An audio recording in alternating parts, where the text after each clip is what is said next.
करते हैं। देखो बात ऐसी है कि 3D और वेक्टर, 3D और वेक्टर दो टॉपिक हैं, 3 क्वेश्चन आने हैं 3D वेक्टर से। अब बात यह है कि आप इसको कैसे पढ़ के जाएं कि क्वेश्चन हो ही जाए। हम कहते हैं कि जो हमारी स्ट्रेंथ है वो हमें करके आना है। अब स्ट्रेंथ करके आने का मतलब क्या है? ये थोड़ी कि सारे टॉपिक हमने बिल्कुल एक इक्वल लेवल पर पढ़ लिए, ये हमारी स्ट्रेंथ है करके आना है। भैया करके आने का मतलब है कि उसकी तैयारी भी वैसी होनी चाहिए। अगर आप 3D वेक्टर को ये मान के चल रहे हो कि मुझे छोड़ के नहीं आना, तो इसका मतलब पता है क्या है? आप 2020 से 2024 तक के सारे क्वेश्चन लगा लिए आपने, उसके अलावा भी आपने एक्स्ट्रा क्वेश्चन लगा लिए। मतलब क्या है मेरा कि कोई भी ऐसा टाइप छूटना नहीं चाहिए कि जो आपको परेशान कर दे। भैया जितने भी वैरायटी ऑफ क्वेश्चन बन सकते हैं अभी तक हिस्ट्री में बने हैं वो आपको सारे करके जाने हैं। इट डजेंट मैटर कि क्वेश्चन आपको 20 से 24 करने हैं, नहीं, आप पुराने क्वेश्चन भी पढ़िए, आपसे ये चेक करिए कि वैरायटी ऑफ क्वेश्चंस क्या हो सकते हैं।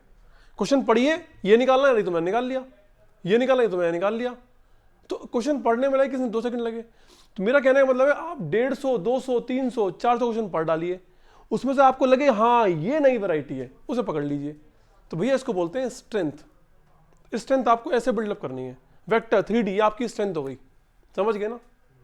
और क्या होगी आपकी स्ट्रेंथ? बोलो, बताया था मैंने।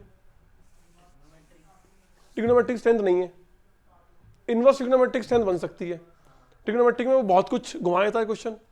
तो ITF में अपनी स्ट्रेंथ बना लो।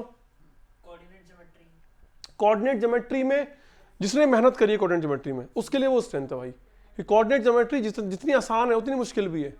अगर आपने बेहतरीन तरीके से करी है तो क्या पूछेगा वो? मैक्सिमम वही सब घुमा फिरा के वही सब चीजें पूछेगा। तो स्ट्रेंथ का मतलब है कि आपने उस टॉपिक में ऑल वैरायटी ऑफ क्वेश्चंस लगा लिए। ऐसा नहीं करना कि जी मैंने 24 के सारे क्वेश्चन कर लिए, मैं मजे आ गए, ना ना। पुरानी हिस्ट्री में जितने भी वैरायटी ऑफ क्वेश्चंस आए हैं मैं वो देख के आया हूं जी, उसको बोलते हैं स्ट्रेंथ। और वो सारे टॉपिक में मुश्किलें बनाना, क्योंकि इतना टाइम नहीं होता। फिजिक्स है, केमिस्ट्री है, मैथ है। बात समझ में आ रही है? ध्यान रखो इस बात को। नहीं, वो भी